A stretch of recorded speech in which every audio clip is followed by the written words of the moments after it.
আমি জানি অলরেডি তোমরা ফেঁসে গেছো। তোমরা ফেঁসে গেছো অনেকেই একটা পয়সা নিয়ে। যে পয়সাটা তোমাদের কাছে আছে, কিন্তু কি করবে বুঝতে পারছো না। তোমরাও নয়, আমিও ফেঁসেছিলাম। আমিও ফেঁসেছিলাম পয়সাটি নিয়ে। এখন তোমার দেখাচ্ছি সেই পয়সাটি। দেখলে বুঝতে পারবে যে কোন পয়সাটির কথা আমি বলছি। এখানটাই আছে পয়সাটি। দাঁড়াও খুঁজে দেখি। এই যে, এই দেখো। কি ঠিক বললাম না যে তোমরা ফেঁসে আছো? হ্যাঁ, অনেকেই ফেঁসে আছো। কারা ফেঁসে আছো? যাদের কাছে এই পয়সাটি আছে। ভালো করে পয়সাটি দেখে নাও। যাদের কাছে এই পয়সাটি আছে তারাই ফেঁসে গেছো। ফেঁসে আছো। এই পয়সাটি বিশেষ একটা ব্যাপার আজকে বলবো। তোমরা শুনলে বুঝতে পারবে যে আমি কি বলতে চাই, বুঝতে পারবে অবশ্যই। এই দেখো এখানটায় ১৯৮৫ সাল, এটা কিন্তু ১৯৮৫ সাল রয়েছে দেখো। ১৯৮৫ সালের এলিজাবেথের একটি পয়সা। এটা হচ্ছে 1 পাউন্ড। এটা পাউন্ড, কোনো টাকা নয়। মানে আমাদের দেশের নয় এই টাকাটা। এই টাকাটা বিদেশি, অন্য দেশের টাকা। এই টাকা যার কাছেই আছে, ভালো করে টাকাটা একটু দেখে নাও আগে। আমি ঘুরিয়ে ঘুরিয়ে দেখিয়ে দিচ্ছি লেখাগুলো। দেখো,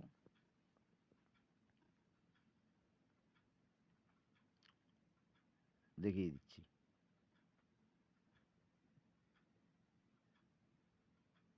দেখতে পাচ্ছ সবাই? দেখো,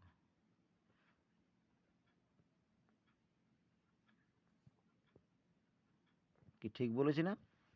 তোমাদের পয়সা দেখালাম এবং তোমাদের বুঝালামও।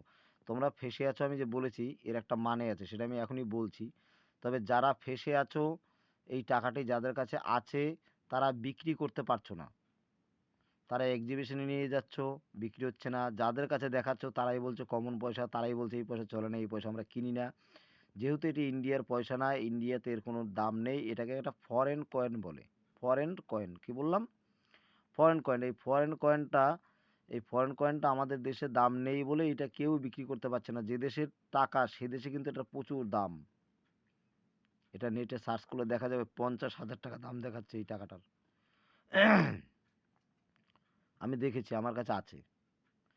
অর্ডার দিয়ে কিনতে গেলেও অনেক টাকা দাম। তাহলে এই টাকাটা যার কাছে আছে, কিনতে যারা যাচ্ছে তারা অনেক টাকা দাম দেখতে পাচ্ছে নেটের মাধ্যমে। অনেক টাকা দাম, কই গেল টাকাটা?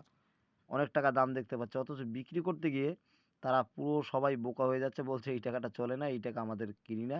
এক্সিবিশনে গিয়েও আমি দেখেছি অনেক হাতে হাতে নিয়ে নিয়ে সবাইকে দেখায়, এই টাকাটা কিনবেন, এই টাকাটা কী দাম আছে। সবাই তাদেরকে বলে না, এটা এটা বিক্রি হয় না, এটা আমরা কিনি না, এইসব টাকা চলে না, এইসব টাকা নিয়ে বাড়ি চলে যান, এইসব বলে। তাই বলেছিলাম তোমরা অনেকেই ফেঁসে আছো। আসলে এই টাকার গল্পটা আমি একটু পরে বলবো গল্পটা। তবে আমি তোমাদের কথা দিচ্ছি, যারা এই কয়েন বিক্রি করতে পারছো না, আমিও জানি এই কয়েনের কোনো দাম নেই, কিন্তু আমি তো শখের কালেক্টর, তোমাদের বলেছিলাম আমি শখ করে পয়সা কিনি। কীরকম পয়সা কিনি? যে পয়সার কেউ মূল্য দেয় না আমি সেই পয়সা কিনি। এই পয়সাটা কেউ মূল্য দেয় না, দিতে চায় না, কিন্তু আমি এই পয়সাটা কিনি। যদি কারো কাছে থাকে এই পয়সা, আমার সাথে যোগাযোগ করো, আমি এই পয়সা কিনব। তবে কিভাবে যোগাযোগ করবে? আমার এই যে ভিডিওটা তোমরা দেখছো, এই ভিডিওতে কমেন্ট করে জানাবে যে আমার কাছে আছে ১ পিস বা ২ পিস বা ৩ পিস, উল্লেখ করবে। যদি ১ পিস, ২ পিস, ৩ পিস উল্লেখ করো তাহলে আমার সুবিধা হয় বেশি। আমি যদি ২ পিস, ৩ পিস পেয়ে যাই তোমাদের কমেন্টের মধ্যে, কারো কাছে ৩ পিস আছে, তাহলে আমি নিজেই তোমাদের ওখানে পৌঁছে যাব। আর যদি ১ পিস হয় তাহলে আমি আসতে বলব। এই হচ্ছে ব্যাপার। ওই জন্য তোমাদের কাছে যারা আছে, যারা বিক্রি করতে চাইছো, বিক্রি করতে পারছো না, কোথায় বিক্রি করবে? আমি আমার চা বিস্কুট খাওয়া যে টাকা, যে টিফিন খরচার যে টাকা, আমি সেই টাকা বাঁচিয়ে রাখি। আমি সেই টাকা বাঁচিয়ে রেখে সেই টাকার থেকেই তোমাদেরকে দিয়ে এই টাকাগুলো কিনে নেব। কিনে আমি ঘরে রাখবো, আমি দেখবো, আমার ভালো লাগে এই কয়েনটা দেখতে ভালো লাগে। যেমন এরকম কিছু ফরেন ব্র্যান্ডের বিদেশি কিছু কিছু পয়সা আছে যেগুলো দেখতে ভালো লাগে, সেগুলো আমি কিনে আমার কাছে রাখি, আমার কালেকশনে রাখি। আমি আমার কালেকশনে রাখবো ওই টাকাটা। কেউ কিনবে কি না কিনবে আমার দেখার দরকার না, আমার দেখতে ভালো লাগে, আমি তাই এটা কিনবো। ওই জন্য বলছি, যারা এই টাকা নিয়ে বিক্রি করতে পারছো না, বিক্রি করার চেষ্টা করছো, বিক্রি করতে পারছো না, মন খারাপ হচ্ছে যে বিক্রি করতে পারলাম না, তাহলে তাদের মন খারাপ করে লাভ নেই। তারা আমার কাছে নিয়ে এসো, আমি এই টাকাগুলো নিয়ে নেব। আমি থাকি অম্বিকা কালনাতে, বেশি দূরে নয়। অম্বিকা কালনা বর্ধমান জেলা। এটা হচ্ছে হাওড়া থেকে কাটোয়া যাওয়ার যে লাইন আছে, হাওড়া কাটোয়া লাইন মানে ব্যান্ডেল আর নবদ্বীপের মাঝামাঝি আমাদের বাড়িটা। অম্বিকা কালনা। অম্বিকা কালনা নাম তোমরা অনেকেই শুনেছো। কালনা মহকুমা হসপিটাল আছে, ভবা পাগলার বাড়ি আছে, তোমরা নাম শুনেছো। 108টা শিবের মন্দির যে কালনাতে, সেই কালনা। এটা বেশি দূরে নয়, তোমাদের হাতের কাছেই আছে। যাই হোক, আমি তোমাদের কাছ থেকে এই টাকাটা কিনে নেবো, এটা বললাম। আর তার সঙ্গে আরেকটা টাকা আমি দেখাচ্ছি। দেখো আমার ভাগ্যটা একদিকে কত খারাপ। এই টাকাটা দেখো, এই সাইড দিয়ে এই যে ভাঙা জায়গাটা দেখতে পাচ্ছ, দেখো একটা ভাঙা জায়গা আছে। এটা কিন্তু পয়সার মানে আমি দেখেছি ভালো করে, তোমরাও ভালো করে লক্ষ্য করো। এটা কিন্তু একদম মানে ডাইস প্রবলেম। এই দেখো এখান থেকে উম, ভারত কথাটার জায়গা থেকে দেখো, এই মাথাটা এখান থেকে ডাইসের ছাপাটাই ওঠে নাই। দেখেছো?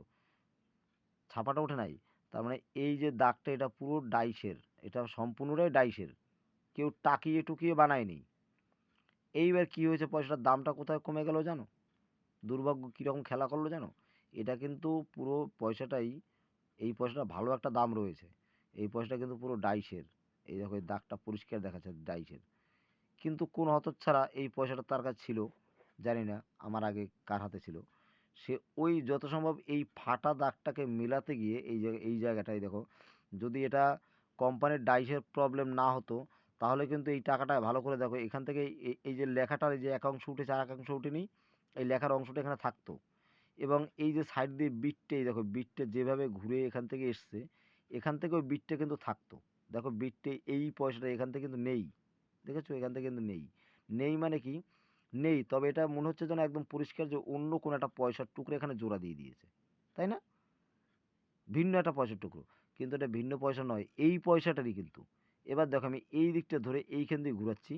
দেখো এখান দিয়ে এই যেখান থেকে ভাঙা আছে, এর উল্টো দিকে দেখো, এখান থেকে কিন্তু কোনো কোনো রকমের ভাঙা চিহ্ন নেই। দেখো আছে? নেই। এইখানটা দেখো নেই। তবে একটা দাগ রয়েছে। এবার এটাকেই জয়েন করতে গিয়ে বা কিছু করতে গিয়ে, এই দেখো এখান থেকে এই একটা ঘা মেরেছে, এই একটা ঘা মেরেছে, এই একটা ঘা মেরেছে। এই ৩ খানা ঘা হতে পারে ডাইসেরই, আবার হতে পারে কেউ ঘা দিয়েছে, কিন্তু দেবেই বা কেন? যদি এদিকে ঘা দেয় তাহলে তো এদিকে সেই ঘায়ের ছাপটা উঠবে। কোনো কিছুতে রেখে যদি দেয়, কোনো কিছুতে রেখেও দেয়নি, তাহলে এদিকের এই ঘা দেওয়াতে প্রমাণ করে দিচ্ছে এইটাই যে পয়সাটাকে কেউ টাকিয়েছে। আসলে এটা কোনো টাকানোর জিনিস না, এটা টাকায়নি। এটা হাতে বসে পরিষ্কার দেখা যায় যে এইটা ডাইসেরই প্রবলেম। এইটা কেউ হয়তো এই টাকটা কেউ দিতেও পারে, নাও দিতে পারে, আমি জানি না। তবে আরেকটা দেখো, এই দাগ থেকে এই যে সোজা এই যে উঠে গেছে, এটা কিন্তু একটা ফাটল। টাকাটা একটা ফাটল। কিন্তু মনে হচ্ছে এখন বিক্রি করতে গেলে ওরা কিন্তু বলবে যে এটা দাদা কেউ টাকিয়ে বানিয়েছে, তবে এইটা কিন্তু আপনি এখন এটা বিক্রি করতে গেলে হবে না। আপনার এই টাকাটাই দেখুন কেউ এসে করে মেরেছে, হাতুড়ি করে মেরেছে, মেরে ফাটিয়েছে, হেন তেন এইসব বলবে। কিন্তু এইসব আসলে ব্যাপার না, এটা ডাইসেরই প্রবলেম। আমার কপালটা তো খারাপ, ওই জন্য আমার কপালে এই পয়সাটা এসছে ঠিকই, কিন্তু এটাকে বিক্রি করে যে পয়সা পাবো তা আমি পাবো না, সে আশায় ব্যাস বালি। এখন এই টাকাটা আমার কাছে কালেকশনে রাখলাম, আমি দেখব, দেখার জন্যই রাখলাম। এটা কেউ কিনবেও না, আর কিছুও না। তবে হ্যাঁ, আপনাদের বলি, যদি আপনাদের কাছে এইরকম আর্ধেক খাওয়া পয়সা বা এরকম আর্ধেক ভাঙা পয়সা যদি থাকে, তবে এইরকম হাতুড়ি দিয়ে এখানে একটা ঘা, এদিকে এখানে একটা ঘা, এইসব ঘা দিবেন না। তাহলে পয়সার কোনো মূল্য পাওয়া যাবে না। ওই জন্য বলছি, যদি কারো কাছে এইরকম রিজেক্ট পয়সা টাইপের পয়সা থাকে, রিজেক্ট টাইপের, সেই পয়সাটাও আমি নেই। আপনারা রেখে দেবেন, আমি আপনাদের থেকে সেই পয়সাটা নিয়ে নেব। কারণ এই পয়সাগুলো কালেক্টররা খুব ভালো পছন্দ করে, কালেক্টরদের কাছে খুবই প্রিয়। তবে এই অবস্থায় প্রিয় থাকে না। এই যে এই ঘাত ১ ২ ৩ খানা এই যে হাতুড়ের বাড়ি, এই বাড়ির জন্য এই পয়সাটার কোনো মূল্য আর রইল না। ওই জন্য এই পয়সাটা আর বিক্রি হবেও না, আর ওরা নেবেও না। যাই হোক, আপনাদের এইটা সাবধান করে দিলাম, কেউ এরকম ধরনের পয়সা পেলে, যে ক টাকার কয়েনই হোক না কেন, এরকম ডাইসের প্রবলেম পেলে সেই পয়সাটা কেউ নষ্ট করবেন না, দয়া করে ঘরে রেখে দেবেন। সেই পয়সাটার ভালো একটা মূল্য পাওয়া যাবে। গেল দুটো পয়সা। এইবার বলি, কেন এই পয়সাটার বিষয়ে আমি কেন বলেছিলাম ফেঁসে গেছেন। আসলে আমার এই পয়সা কেনার শখ আগেও ছিল না, কোনোদিনই আমি পয়সা কিনতাম না।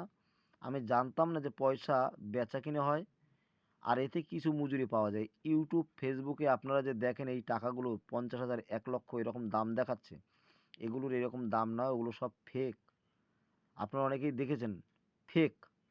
তাহলে সেই ফেক ভিডিওগুলো দেখে আপনারা কী ভাবছেন এগুলোর দাম 50,000 টাকা। আসুন আমার কাছে, এই টাকাটা আমি আপনাকে 500 টাকায় বিক্রি করব। আপনি কিনবেন? আপনার কাছে আমি এটা 500 টাকা দাম পেলে আপনার কাছে আমি বিক্রি করে দেবো। এটা আদৌ 50,000 টাকা দাম নয় এই পয়সাটা। তবে সামান্য দাম আছে এটার। পয়সা, অত পয়সা না থাকলেও দাম আছে। আমার কাছে যারা নিয়ে যাবে তাদেরকে আমি একদম ঠকাবো না। তাদেরকে ন্যায্য মূল্যটাই দেবো। তারা খুশিও হবে। পয়সার কন্ডিশনের উপরে যেরকম কন্ডিশন থাকবে সেই হিসেবে আমি তাদের দাম দিয়ে দেবো।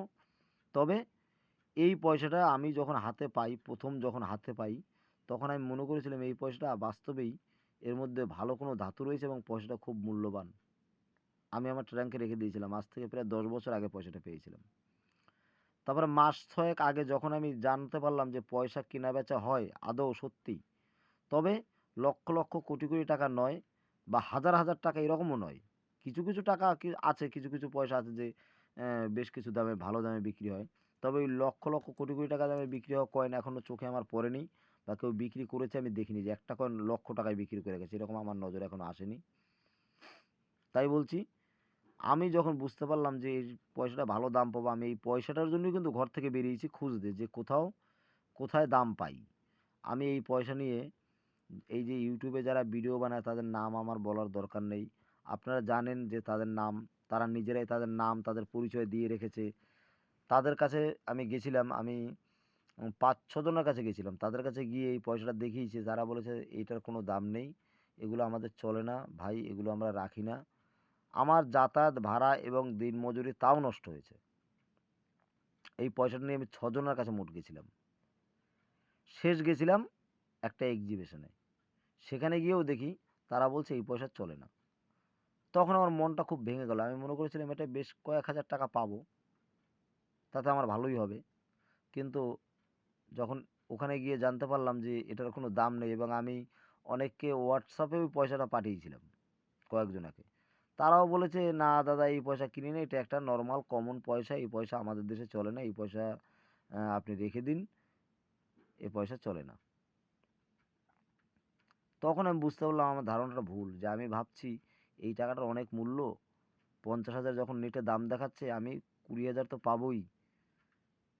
অনেক স্বপ্ন দেখেছিলাম, অনেক আশা ছিল মনের মধ্যে। তারপরে যখন আমি দেখলাম এক্সিবিশনে গিয়েও যখন দেখলাম যে এই পয়সাটা আমার কেউ কিনলো না। অত দোকানদার রয়েছে মানে যারা পয়সা কেনার জন্য বসে আছে তারা সবাই দেখে যখন এই পয়সাটা কেউই কিনলো না তখনই কিন্তু আমার মনের মধ্যে একটা রাগ সৃষ্টি হলো। যে কেন পয়সাটা কিনছে না? কারণ কি? ঠিক আছে আমি একটা বই কিনে নিয়ে যাই। তখন কিন্তু আমি একটা বই কিনি এক্সিবিশন থেকে। বইটা ওই যে কিনেছি এর আগে দেখিয়েছি আমি বইটা কিনেছি। মেন শোক দিয়েছিল কিন্তু এই পয়সাটা। এই পয়সাটা ছিল বলেই আমি এক্সিবিশনে ঘুরেছি, একেকজনের দরজায়, দরজায় ঘুরেছি। ঘুরে কিছু লাভ পাইনি। শেষে আমি নিজে একটা বই কিনলাম। বই কিনে আমি দেখতে চাই পয়সার ব্যাপারটা কী? তা বই কেনার পরে আমার চোখ খুলে গেল এবং পয়সার ব্যাপারটাকে আমি বুঝতে পারলাম এবং তারপরে আমি পয়সা টুকিটাকি কালেকশন করতে শুরু করলাম। যেমন আজকেও দেখুন এই পয়সাটা একজনের থেকে নিয়ে আসলাম, এই পয়সাটা। এইটা একজনের থেকে নিয়ে আসলাম ১৯৯০ সালের। এই একটা নিয়ে আসলাম একজনের থেকে ১৯৮৫ সালের। আরেকটা নিয়ে এসেছি এই দেখুন এইটা। এটা ৯০ সালটা। দাঁড়ান আরেকটা কই গেল? যাই হোক আজকে আমি কয়েকটা পয়সা তুলে নিয়ে এসেছি। এর মধ্যেই রয়েছে। কই গেল পয়সাটা? ১৯৯০ সাল দেখাচ্ছে ওটা। কই গেল? ৯১ সালে। যাই হোক ৯১ সালে আমি একটা পয়সা নিয়ে এসেছি আজকে। এর মধ্যে কোথাও রয়েছে। দেখি খুঁজে পাচ্ছি না কেন। যাই হোক ৯১ সালে একটা পয়সা আমি নিয়ে এসেছি, কিনে নিয়ে এসেছি। তাহলে আমি কিন্তু বইটা পেয়েছি বলেই এইসব পয়সাগুলো আমি কিনে নিয়ে আসছি একটা, একটা করে। আর এর মধ্যে আমি রেয়ার স্কোয়ার পয়সাও আমার কাছে এসছে আমি পেয়েছি। রেয়ার পয়সাও পেয়েছি, স্কোয়ার পয়সাও পেয়েছি এবং এই ৪ মাস ধরে আমি বেশ কয়েকটা পয়সা কালেকশন করেছি এবং আরও কালেকশন করছি। আর আমার মনের মধ্যে আনন্দ জাগিয়ে তুলেছে আসলে এই পয়সাটাই। মানে আমার যদি এই পয়সা কেনাকাটা বা পয়সার শখে যে আমি এখন কিনছি, এই শখটা সৃষ্টি করেছে এই পয়সাটা। মানে যে পয়সাটা আপনাদের কারো কাছে কোনো মূল্য নেই, তাই আমার কাছে এই পয়সাটা অনেক মূল্যবান। কারণ এই পয়সাটা আমি পেয়েছিলাম বলেই পয়সার বিষয়ে জানতে চেয়েছি।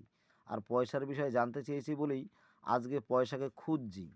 আর খুঁজতে খুঁজতে আমার হাতে ভালো জাতের পয়সা ২-১টা চলেও এসছে এবং আগামী দিনে আপনাদের আশীর্বাদ থাকলে আরও আসবে। সেই কারণে এই পয়সাটা কারো কাছে মূল্য না থাকলে আমার কাছে এটা অনেক মূল্য। কারণ এই আমার গুরু। আমি এই ধরনের পয়সা, এই পয়সাটা যদি কারো কাছে থাকে, তারা পয়সাটা নিয়ে যারা বিপদে পড়ে আছেন, বিক্রি করতে পারছেন না, নিয়ে আসুন আমার কাছে। আমি পয়সাটা কিনে নেব এবং একে আমি উদ্ধার করে আমার কাছেই রাখবো, আপনাদের কাছ থেকে উদ্ধার করে। যারা বিক্রি করতে চাইছেন তাদের থেকে আমি নিয়ে আমার কাছেই আমি রাখবো। এতে আমি কিছু পাই বা না পাই আমার কোনো রকমের দুঃখ নেই। আমার শখ, আমি কিনে আমার কাছে রাখবো, এটাই আমার সবচাইতে শখ। এখন আপনারা যারা ভালো বোঝেন, আমার এই ভিডিও যদি আপনাদের ভালো লেগে থাকে বা আমার এই মনের যে ভাবনাটা যে আমি এই পয়সা আমাকে যখন পথ দেখিয়েছে, মানুষ দেখায়নি, আমাকে পথ দেখিয়েছে আসলে এই পয়সাটা। এই পয়সাটা যখন আমাকে পথ দেখিয়েছে, এর জন্য যখন আমি পয়সা কিনছি বা ভবিষ্যতে এর থেকে আমি একটা ভালো লাভ পেতেও পারি, তা সেজন্য এই পয়সাটাই আমাকে কিন্তু গুরুদেবের জায়গাটা নিয়ে নিয়েছে। সেই কারণে আমি এই পয়সাটা যার কাছে আছে আপনারা নিয়ে আসবেন, আমি এই পয়সাটা কিনবো। এই পয়সাটার কোনো মূল্য না থাকলেও আমি পয়সাটা নেব। আমি আমার আপনাদের মূল্য আমি দিয়ে দেবো। আমি আমার কাছে নিয়ে রাখবো। কোনো দিনের মূল্য পাবো কি না পাবো সেটা পরের কথা। আমি যে কটা পাবো এই পয়সাটা, সেই কয়টা পয়সা আমি নেব। যদি আমার এই ভাবনাকে আপনাদের ভালো লেগে থাকে তাহলে একটু লাইক, কমেন্ট, শেয়ার করবেন আর সাবস্ক্রাইব করবেন আর আপনারা আমার পাশে থাকুন। তাহলে আগামী দিনে আমি আরও আমার এইরকম মনের কিছু, কিছু উদ্ভট যে ভাবনা চিন্তা এগুলো আমি শেয়ার করব ফাঁকে, ফাঁকে। মানে আমি কী প্রকৃতির মানুষ, হয়তো অনেকে আমাকে পাগলই ভেবে নেবেন যে দেখো কী ধরনের পাগল। যে পয়সা কেউ কিনতে চায় না সেইটাও কিনতে চায়। মানে কিনতে চাওয়ার পিছনে একেকটা কারণ আছে। আর কারণ আছে বলেই আমি কিনতে চাইছি। আমি পয়সা যে কিনেই যে কোটি টাকায় বিক্রি করব এরকম স্বপ্ন আমি এই পয়সাটা দিয়ে দেখছি না বা সব পয়সা দিয়ে দেখি না। যদি ভাগ্য আমার ভালো থাকে কোনোদিনও ভালো কয়েন আমার হাতে আসতেও পারে আপনাদের আশীর্বাদ থাকলে। যাই হোক বন্ধুরা, ভিডিও আর বেশি বড় বানাবো না। আজকে এই পর্যন্ত আসছি, এর পরের দিন আবার অন্য একটা ভিডিও নিয়ে। আর এই পয়সা গল্প তো বললামই, আমি কীভাবে এই পয়সা কেনা-বেচার লাইনে জড়িয়ে গেছি সেটার মূল উদ্দেশ্য তো বললামই। যাই হোক আপনারা সবাই ভালো থাকবেন। আর আগামী ভিডিওতে আমি আবার নতুন কোনো একটা ব্যাপার নিয়ে আসছি যেটা আপনারা শুনে আবার মজা পাবেন। আর যদি আমার এই ব্যাপারটা আজকে মজা লেগে থাকে বা ভালো লেগে থাকে তাহলে অবশ্যই কিন্তু আমাকে সাবস্ক্রাইব করবেন, একটু শেয়ার করবেন। আসছি পরের ভিডিওতে। নমস্কার।